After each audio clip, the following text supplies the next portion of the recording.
রাষ্ট্রপ্রধানেরা জাতির উপরে ন্যায় বিচার করে,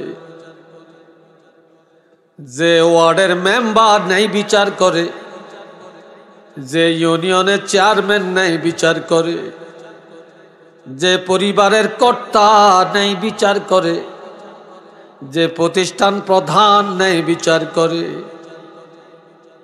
যে সমিতির প্রধান ন্যায় বিচার করে, এমন ন্যায় বিচারকেরা কিয়ামতের ময়দানে এক নম্বরে আল্লাহ পাকের আরশে আজিমের ছায়ার নিচে জায়গা পাবে।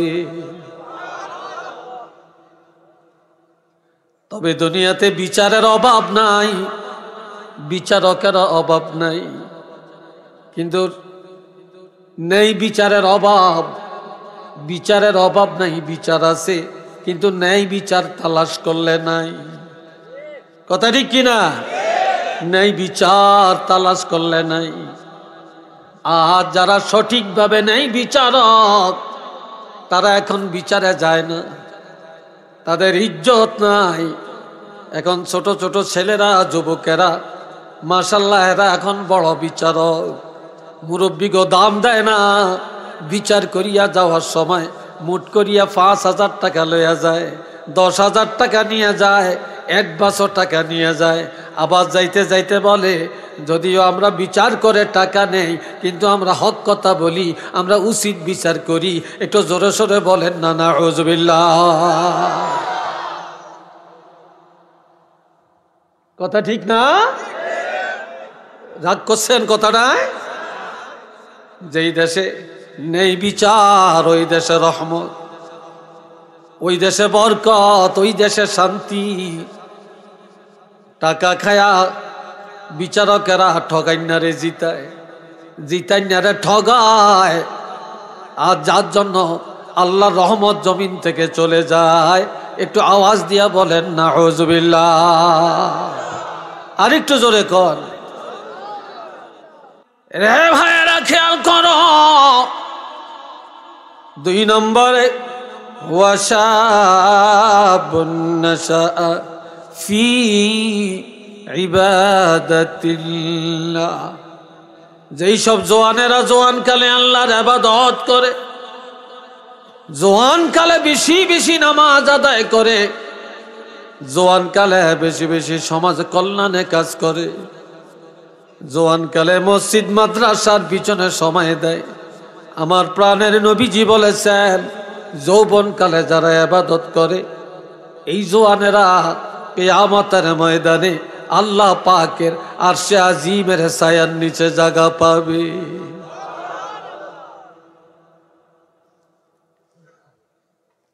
তিন নম্বর, ওয়ারাজুলুন কলবুহু মুআল্লাকুম বিল মাসাজিদ ইযা খারাজা মিনহু হাত্তা ইয়াউদা ইলাই। যখন মসজিদে আজান হয়, যারা 5 ওয়াক্ত নামাজ মসজিদের মধ্যে গিয়া আদায় করে, নামাজের পরে আবার হালাল কাজে রাস্তাঘাটে নেমে যায়, ব্যবসা বাণিজ্যে চলে যায়, খেতে খামারে চলে যায়, অফিস আদালতে চলে যায়, অন্তরটা মসজিদের মধ্যে ঝুলাইয়া রাখে, আবার আজান হলে সব বন্ধ করে নামাজে দাঁড়িয়ে যায়। আল্লাহর হাবিব বলেন, এমন নামাজিরা কিয়ামতের ময়দানে আরশে আজিমের ছায়ার নিচে জায়গা পাবে। 4 নম্বরে ওয়ারাজুলান তাহাব্বা ফিল্লাহি ইজতামা আলাইহি ওয়া তাফাররাকা আলাইহি। ওই 2 বন্ধু যারা একজন আর একজনের ভালোবাসে আল্লাহর জন্য, আবার দুশমনিও করে আল্লাহর জন্য। আল হুব্বু ফিল্লাহ ওয়াল বুগযু লিল্লাহ, মোহাব্বত আল্লাহর জন্য, দুশমনি করে আল্লাহর জন্য। এই লোকটা কিয়ামতের ময়দানে আরশে আজিমের ছায়ার নিচে জায়গা পাবে। স্বার্থের জন্য বন্ধুত্ব করা যায় যে নেই, এটা হারাম। একজন আর একজনকে ভালোবাসতে হবে আল্লাহর জন্য। আর কারো সাথে যদি দুশমনি করতে হয়, সেটাও হতে হবে আল্লাহর জন্য। এই লোকটা আরশে আজিমে ছায়ার নিচে জায়গা পাবে। 5 নম্বরে ওয়ারাজুলুন যাকারাল্লাহ খালিয়ান ফাফাদাত আইনা। এই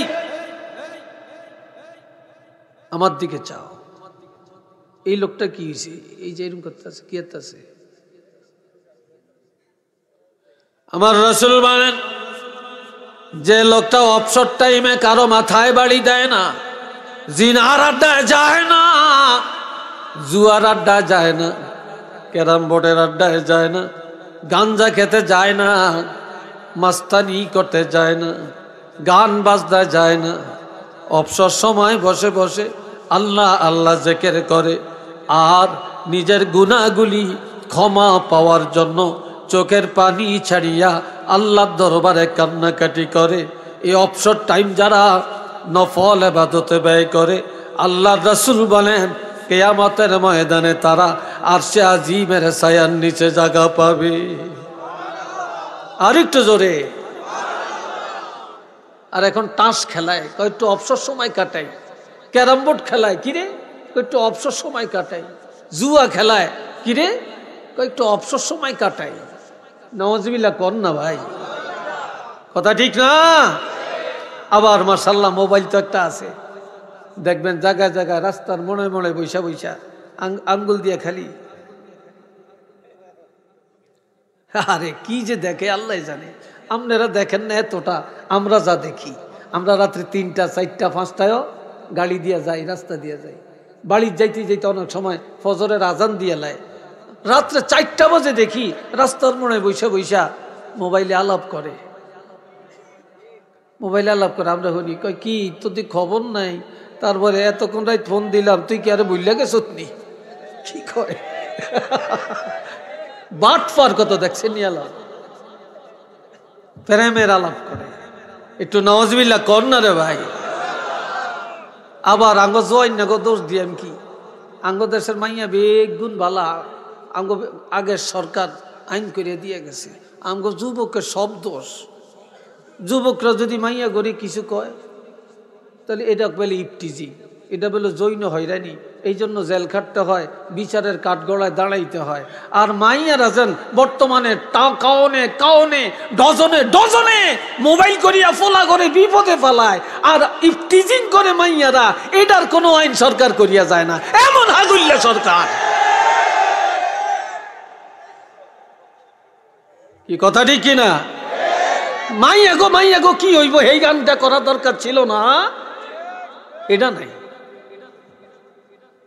এই কথা ঠিক নেই, আমি তো দোনোটাই করল লাগবে। অবসর সময় কাটায়, হ্যাঁ অবসর সময় কাটায়। নাউজুবিল্লাহ কর না রে ভাই, আর একটু জোরে বলেন না। এরপরে ওয়ারাজুলুন দাআতুহু ইমরাআতুন যাতু হাসাবিন ওয়া জামালিন ফাকালা ইন্নী আখাফুল্লাহ। যখন কোন সুন্দরী রূপসী যুবতী মাইয়া সুন্দর পোশাক গায়ে দিয়া যুবকের সামনে আসে, যুবকের ফোন করিয়া ডাকিয়া নেয়, আবার বিবাহের মজলিসে গেইটের সামনে দাঁড়ায়া যুবকদের বেহুশ করে, আকৃষ্ট করে, জিনার জন্য সুযোগ করে দেয়। আর যুবকরা যদি বলে, এ যুবতী মেয়ে, আমি আল্লাহর গোলাম, আমি রাসূলের উম্মত, তোমার মতো মেয়ের ডাকে সাড়া দিয়া আমি চরিত্র হারাতে চাই না, আমি জাহান্নামী হতে চাই না, আমি আমার আল্লাহকে ভয় করি, আমি আল্লাহকে ভয় করি, আমি আল্লাহকে ভয় করি। যে যুবক কোনো মেয়ের ডাকে সাড়া না দিয়া আল্লাহর ভয়ে জিনা থেকে নিজকে বাঁচিয়ে রাখে, আল্লাহর হাবিব বলেন এই যুবকরা কিয়ামতের ময়দানে আল্লাহ পাকের আরশে আজিমের ছায়ার নিচে জায়গা পাবে।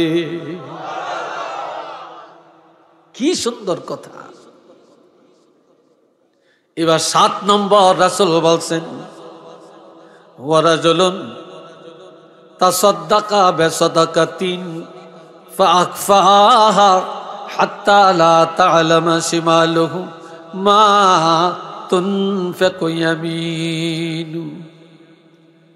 যে মানুষটা সব সময় দান সদকা করে, কোনো গরিবের কষ্ট দেয় না, এতিমের কষ্ট দেয় না, আর পাশের মানুষ না খায়া থাকলেও নিজের প্লেটের খানাগুলো তারে খাওয়ায়, আর ডাইনাতে দেয় বাম হাতে জানে না, এক কথায় গোপনে গোপনে দান করে, বা প্রকাশ্য দান করলেও অহংকার গর্ব করে না, এমন দানকারীরা কিয়ামতের ময়দানে আল্লাহ পাকের আরশে আজিমের ছায়ার নিচে জায়গা পাবে।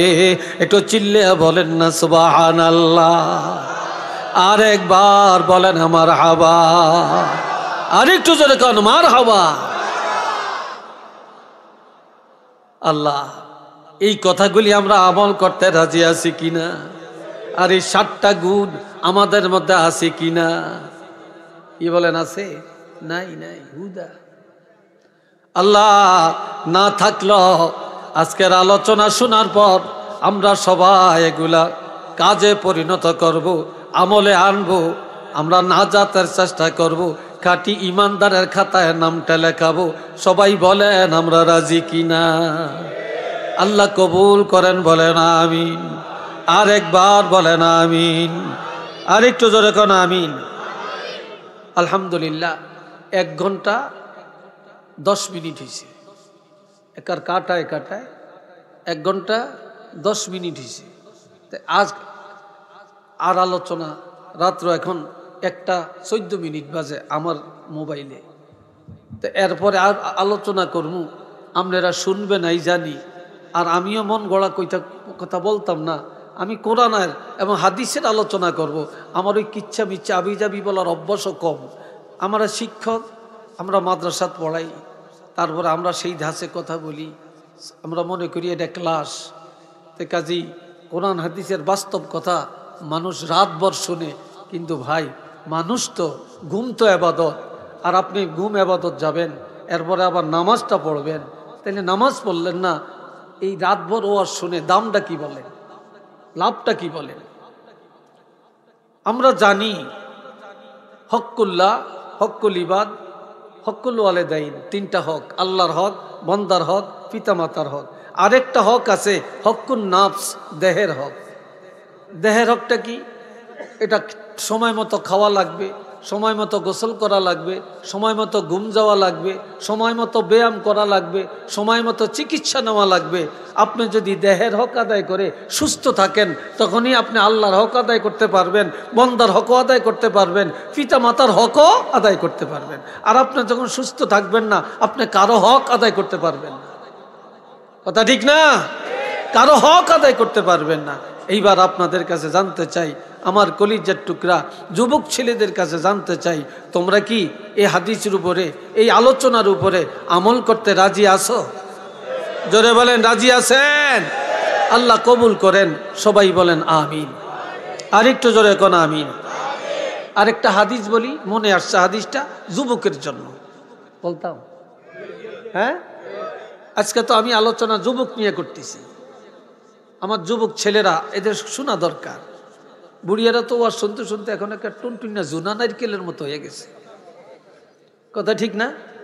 জুনা নারকেলের মতো হয়ে গেছে, কিন্তু যুবকের শোনা দরকার। আর বুড়া মানুষ একজনও বেহেশতে যাইত না, এগারো শুনিয়া লাভ আছে। একজন বুড়া মানুষও বেহেশতে যাইত না, একজন কালা মানুষ বেহেশতে যাইত না, একজন বুড়ি বেহেশতে যাইত না। সব বুড়িয়া করে যুবক বানিয়ে বেহেশতে নিব, সব বুড়ি করে যুবতী বানিয়ে নিব, সব কালা মানুষ পূর্ণিমার চাঁদের মতো রূপ দিয়া আল্লাহ জান্নাতে নিয়ে যাইব। চিল্লি এখন মারহাবা। যুবকের দাম বেশি না কম? আর একটু জোরে কন। জান্নাতের সর্দার হইব 2জন যুবক। জান্নাতে পুরুষদের সর্দার হবে কয়জন? 2জন যুবক। এই 2জন যুবককে ইমাম হাসান, ইমাম হুসাইন রাদিয়াল্লাহু তাআলা আনহুমা। কোন একটু মারহাবা। কিন্তু কোন বুড়িয়ারে আল্লাহ বানাইতেন, আর বুড়িয়া তো পাইতই না, সেখানে তো বুড়িয়া নাই, থাকবেই না। এটা আলহামদুলিল্লাহ বলেন। আচ্ছা,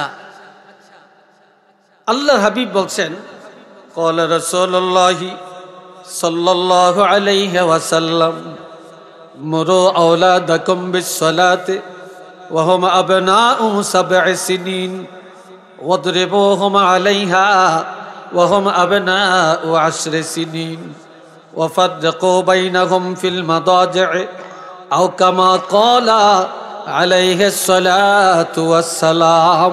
একটু চিল্লে বলেন না আলহামদুলিল্লাহ। আরেকবার কোন। নবীজি বলছেন, ও দুনিয়ার ইমানদার মুসলমানেরা, তোমাদের সন্তানের বয়স যখন 7 বছর হবে, কয় বছর? 7 বছর, তখন তাদেরকে তোমরা নামাজের প্রশিক্ষণ দাও, ভদ্রতা শিখাও, আদব শিখাও, কোরআন শিখাও, নামাজ শিখাও। আবার হাতে হাতে নিয়ে যান, মসজিদে নিয়ে যান। কিছু মানুষ মসজিদে আছে, ছোট বাচ্চা ঘরে নিয়ে মসজিদে গেলে, আবার কিছু আছে এই বেরো বেরো, মসজিদ ফোলা হইলে দমকে বাইর করিয়া দেয়, লাগে দেন এই তার বাবের মসজিদ। এটা কি কথা ঠিক কিনা? মসজিদে এই ছেলেরা যাবে না, এই বাচ্চারা যাবে না, যাবে কারা? আগামী দিনের মুসল্লি তো তারা। কিন্তু আমার রাসূল বলছেন, ছোট বাচ্চাদেরকে সাথে রাখো, নামাজ শিক্ষা দাও।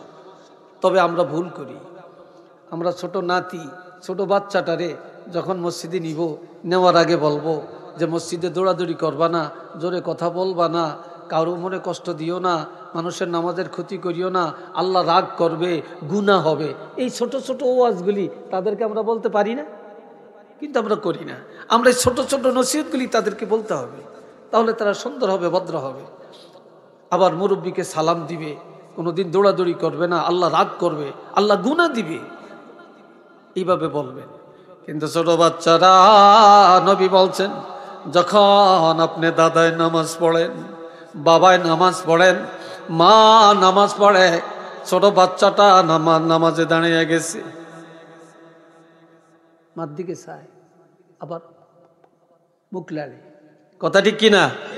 মুখ লাড়ে, আবার সেজদায় যায়, আবার লম্বা হইয়া শুয়া পড়ে, আবার দাদার দিকে আপনি চায়, দাদাই কি পড়ে, দাদাই রুকুর মধ্যে, সেজদার মধ্যে, বাবাই কি পড়ে, মাই কি পড়ে, আবার যায় ঘাড়ের উপরে যায় বসে, ঠিক নি? আবার পকেটের মধ্যে হাত দিয়া টাকা বাইর করে, আবার দাড়ির মধ্যে দরিয়া টানে। আর ফেরেশতারা আমার আল্লাহরে জানায়, আল্লাহ দেখো। তখন আল্লাহ খুশি, আল্লাহর জগৎ খুশি। আমার আল্লাহ কয়, যদি ওই ছেলের ওযু নেই, গোসল নাই, পাক পাকিজা নাই, কিন্তু দাদার সাথে বাবার সাথে নামাজে দাঁড়াইছে, যদি একবার এদিক সেদিক তাকাইছে, আবার দৌড় দিয়া গেছে, আবার ঘাড়ের মধ্যে বসছে, আমি আল্লাহ খুশি হইয়া গেলাম। এই ছেলের যেই নামাজের অনুকরণ করলো, এই অনুকরণ করার কারণে তার দাদা দাদি, তার বাবা মার আমলের মধ্যে আমি আল্লাহ অতিরিক্ত আরো একটা নামাজের সওয়াব দিয়া দিলাম।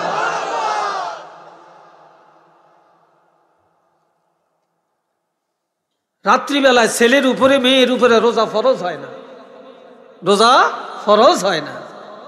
তো মায় ভাত পাকাইছে, গোশ পাকাইছে, সেহেরির জন্য আলাদা করে রাখছে। তুই বলে, মা এটা কি? এটা আমরা সেহেরি খাবো। আমিও রোজা থাকবো, আমাকে রাত্রে জাগাবেন। তো মা বাপ ভাই বোন ভাত খায়, সেহেরি খায়, বাচ্চাটারে ডাকে না। বাচ্চা টের পাইছে আর মোড়ামুড়ি করতেছে মুসুরির নিচে। এখন মায়ের নিয়া মুখ ধোয়া ভাত খাওয়াইছে। সকালবেলায় ফজর নামাজ পড়ে সবাই ঘুমায়, বাচ্চা ঘুমায় না। সে পাশের বাসায় গেছে, যে তার চাচাতো ভাই, তার বন্ধু মহলরে ডাক দিছে, এই আমি আজকে ভাত খাইছি, আমি সেহেরি খাইছি, আমি রোজা রাখছি, তুমি কি রোজা রাখছো? সে আরেকজনের কাছে প্রচার করে।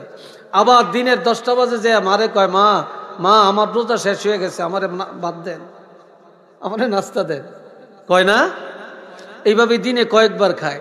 আর আমার রাসূল বলছেন, যেই ছেলেটা, যেই মেয়েটা শিশুকালে মা বাপকে অনুকরণ করে রোজা রাখলো, দিনে কয়েকবার খাক, কয়েকবার খাক, কিন্তু মা বাপকে যে অনুকরণ করছে, সেহেরি খাইছে, সে বন্ধু মহলে বলছে আমি রোজা রাখছি, আল্লাহ কয় এই বাচ্চাটা যে এই রোজার কথাটা প্রচার করছে, অনুকরণ করছে, এই জন্য অতিরিক্ত একটা রোজার সওয়াব আমি তার মা বাপের আমলের মধ্যে আমি আল্লাহ খুশি মনে দান করে দিছি।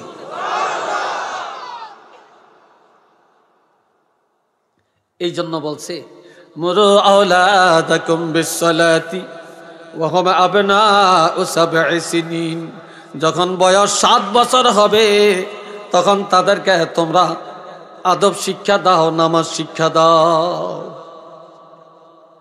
আর যখন ওয়াদরিবুহুম আলাইহা ওয়া হুম আবনাউ 10 সিনিন, যখন তাদের বয়সটা 10 বছর হয়ে যাবে, কয় বছর? কথা কয় না যুবকরা, জোরে কও। 10 বছর হয়ে যাবে, তখন বাবার ছেলেরে বাবাকে ডাক দিয়েন না, মেয়েরে মাকে ডাক দিয়ে আদর করিয়েন না, আমরা করে দোজগো নিয়ে ছাড়বো।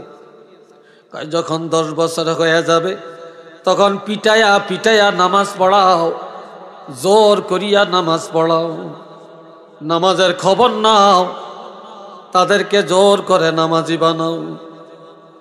কেননা 10 বছর হয়ে গেলে তখন যদি নামাজ না পড়ে, 1 ওয়াক্ত নামাজের জন্য 2,88,00,000 বছর জাহান্নামের আগুনে জ্বলা লাগবে।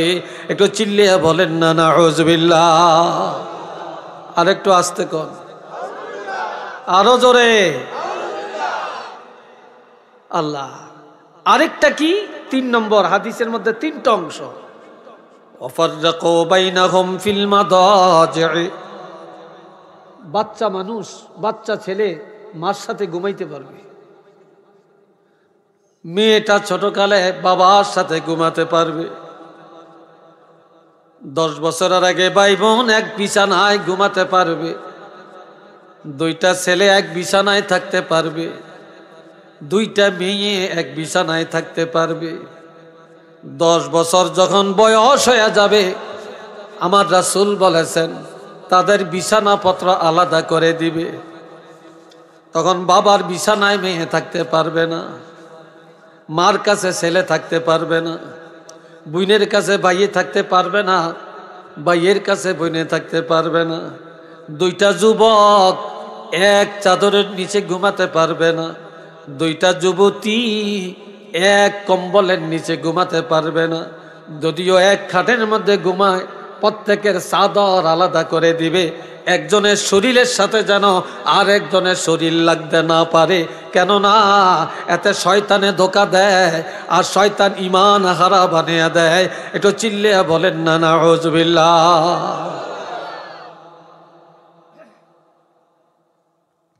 এই আদর্শগুলি তো আমার নবী রাসূল তো শিক্ষা দিয়ে গেছেন, আমরা এই কথাগুলি আমল করব। করবেন তো? জোরে বলেন, করবেন তো? আল্লাহ কবুল করেন, সবাই বলেন আমিন। আরেকবার জোরে সরে কোন আমিন, আরেকবার জোরে কোন আমিন। আচ্ছা, শুক্রবারে কয় রাকাত নামাজ ফরজ? বলেন কয় রাকাত? জোরে বলেন কয় রাকাত? 2 রাকাত। জোহরের নামাজ 4 রাকাত, জুমার নামাজ হলো 2 রাকাত, আর 2 রাকাত গেল কই?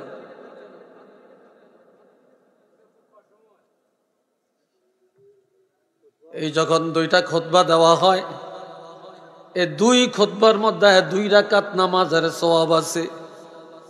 খুতবার কারণে 2 রাকাত নামাজ রহিত করা হয়েছে। এই জন্য খুতবা যখন দেওয়া হয় তখন কথা বলা যাবে না। ইজা সাআদাল ইমামু আলাল মিম্বারে, ইমাম যখন মিম্বারে দাঁড়ায়, লা সলাতা ওয়ালা কালামা, তখন নামাজও নাই, কথাও নাই, তখন একাগ্র চিত্তে খুতবা শোনা লাগবে। এরপরে ইমাম সাহেব যখন খুতবা পড়িয়া নামাজে দাঁড়াবে, এই 2 রাকাত নামাজ ইমামের পিছনে আদায় করবে। এখন এই জুমার নামাজের আগে সুন্নত আসেনি, কথা কয় না, জোরে কোন। কয় রাকাত? কয় রাকাত? এই 2 রাকাত ফরজ পড়ার পরে আর সুন্নত আসেনি? যখন আসেনি, কয় রাকাত? চিল্লিয়ে বলে কয় রাকাত? কাবলাল জুমআতে আরবাআন ওয়া বাদাল জুমআতে আরবাআন। জুমার ফরজের আগেও 4 রাকাত, পরেও 4 রাকাত। এটা ফতুয়া আলমগীর থেকে বলছি। ফতুয়া স্বামীর মধ্যে আছে, কানজুদ দাকায়েক কিতাবের মধ্যে আছে। আগেও 4 রাকাত, পরেও 4 রাকাত সুন্নত মুআক্কাদা। এখন আপনি 2 রাকাত নামাজ পড়ছেন, খুতবা শুনছেন, আগেও সুন্নত পড়েন না, পরেও সুন্নত পড়েন না। আপনার মতো এত নাদান, এত কৃপণ, এত অসভ্য, এত বড় ফাসেক, এত বড় মুনাফিক মুসল্লি আল্লাহর জমিনে আরেকজন নাই যে সুন্নত আদায় করে না। মুনাফিক চিনার 1 নম্বর কায়দা হলো জুমার দিন, যে জুমার 2 রাকাত নামাজ আদায় করে, সালামটা ফিরাইলে, মুনাজাত দিলে, একদল যুবক দলে দলে মসজিদ খালি করে বের হয়ে যায়, সুন্নত আদায় করে না। কয় বেনমাজি চিনার একমাত্র কায়দা হলো জুমার দিন যারা ফরজ পড়িয়া বের হয়ে যায়, সুন্নত আদায় করে না, চিহ্নিত করে রাখবা তারা বেনমাজি। তারা বাড়িতে যায় আর নামাজ পড়বে না, 1 সপ্তাহ তাদের নামাজ নাই, আবার শুক্রবারে তারা হাজিরা দিতে আসবে। কথা ঠিক কিনা? আমার নবী কি অপরাধ করছে বলেন?